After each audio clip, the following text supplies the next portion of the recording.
elle en a chanté Les Rois Mages, L'école est finie ou encore Les Gondoles à Venise. Mais sa vie ne se résume pas à cela, bien sûr. Et c'est toute son histoire qu'elle a voulu raconter dans un livre, avec ses succès, ses épreuves et surtout beaucoup de sincérité. Voici maintenant l'invité des 5 dernières minutes. Et cette invitée, c'est Sheila. Bonjour Sheila. Ça va? Oui, on est toujours ravis de vous retrouver ici. On vous accueille à l'occasion de ce livre que vous venez de sortir, qui s'appelle Danse avec ta vie. C'est une autobiographie qui est publiée aux éditions de l'Archipel. Moi, j'ai feuilleté le livre, c'est un condensé de vos émotions, de 50 ans d'émotions. Oui. Ça va du rire aux larmes. On connaissait vraiment le rire, votre fameux sourire, moins les larmes. Là, vous avez eu envie de tout raconter. Je pense qu'à un moment, il y a des moments de vie où il faut mettre les choses au point. Donc, c'est vrai qu'il y a tellement de choses de raconter me concernant, absolument aberrantes, que je me disais que si demain il m'arrivait quelque chose, je me devais à moi et je devais aux gens de leur raconter ma version des faits. C'est ce que j'ai voulu faire à travers ce livre. Avec beaucoup de sincérité, vous avez eu envie de vous livrer. Oui, je pense que c'est, voilà, les émotions, elles sont ce qu'elles sont. Vous savez, par exemple, je suis passée à travers les danses pour raconter toutes ces émotions et toute cette aventure de vie. Et par exemple, j'ai utilisé le cha-cha pour parler des fans. Et c'est vrai que les fans, c'est à la fois magnifique et puis à la fois très oppressant quand on a 17 ans et qu'on se retrouve privé de liberté, de choses qu'on fait quand on est gamine, quoi. Voilà. Donc voilà, j'ai voulu expliquer à travers les danses toutes mes émotions. Alors, vous racontez aussi vos premiers succès. On vous voit là avec votre fameuse jupe à carreaux. Voilà. Il y a eu des bons moments aussi, oui, dans ce succès, sûr. Même si effectivement ça peut être oppressant. Bien sûr. Et d'ailleurs, ce que j'explique, c'est... Ça vous est un peu tombé sur le dos, comme on dit? Ah oui, ça m'est tombé sur la tête. C'était pas du tout prévu. Et j'expliquais, par exemple, que les couettes, en réalité, je les ai portées que 1 an. Et pourtant, encore aujourd'hui, 50 ans après, on me dit « Ah, je me rappelle de vous avec vos petites couettes ». C'est quelque chose qui a marqué. Alors, une carrière incroyable. Quand vous regardez dans le rétroviseur, vous vous dites quelle chance, où il y a aussi une part d'ombre, de choses plus difficiles à supporter. Non, je me dis quelle merveilleuse vie. Parce que j'ai eu 10 vies en une. Alors après, bien sûr, il y a des moments difficiles, il y a des moments d'émotion.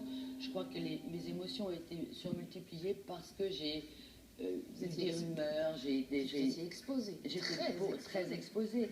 Mais j'ai une vie absolument extraordinaire. Et ce que je voulais aussi, c'est pour ça que j'ai parlé des émotions, parce que je voulais qu'à travers ce livre, les gens se rendent compte que quoi qu'il puisse vous arriver dans la vie, comme la perte d'un être cher, j'ai perdu mes parents à 16 jours d'intervalle, ce que j'explique, on peut y arriver. Et alors, notre meilleur ami, c'est nous-mêmes. On va en parler. C'était en 1987. Vous avez perdu vos 2 parents à 16 jours d'intervalle. En 2002, c'était. En 2002, avant, j'ai mis une mauvaise date. Et vous deviez assurer vos 40 ans de carrière à l'Olympia. Oui. Et c'est vrai qu'à ce moment-là, d'ailleurs j'en parle dans le livre parce qu'on se demande si on est un être humain ou pas. Parce qu'on perd ces deux racines, c'est-à-dire que ma mère et mon père, donc d'un seul coup, et on se rend compte que... Alors, je crois que c'est ce métier aussi, c'est aussi la magie de ce métier. C'est-à-dire qu'on arrive à passer au-dessus parce que ma mère n'aurait jamais, enfin mes parents n'auraient jamais accepté que je ne fasse pas ce spectacle. Moi j'ai été élevée comme ça, le travail, il faut y aller, quand il faut y aller, il faut y aller. Donc voilà. C'est vos parents qui vous ont inculqué ça, hein, vous le dites fort bien. Oui. Vos rapports compliqués avec votre producteur aussi, vous en parlez. Avec le recul aujourd'hui, vous dites quoi? Vous dites que vous avez été grugé? Oui, j'ai été...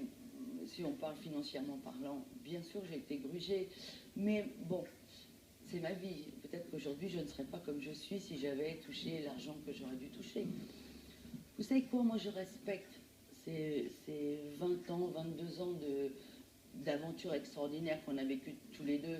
Simplement, je pense qu'il était important que tout le monde réalise que c'est vrai qu'il m'a beaucoup aidé, mais je pense qu'il n'aurait pas fait sa fortune sans moi. Donc je crois que c'était bien de le mettre au point et de savoir que la fortune, c'est lui qui l'a gardée. Mais je lui en veux pas.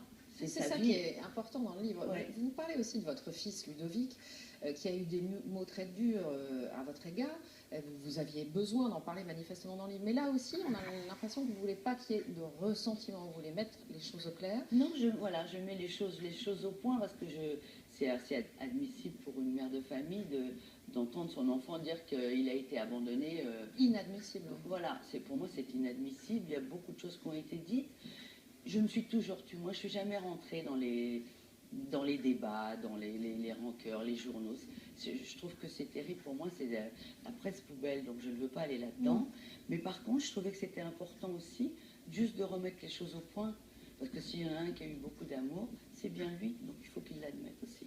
Ce livre, c'est quoi? C'est une auto-analyse? C'est un message que vous envoyez au lecteur? C'est un peu tout en même temps? Ouais, c'est tout. Et puis surtout, je pense que ça m'a fait beaucoup de bien. Parce que je crois qu'après ce bouquin, les gens vont découvrir qui est Annie. Et ça, c'est important. Ouais, c'est important. C'est important. Merci à vous, Sheila. Merci à vous, Annie.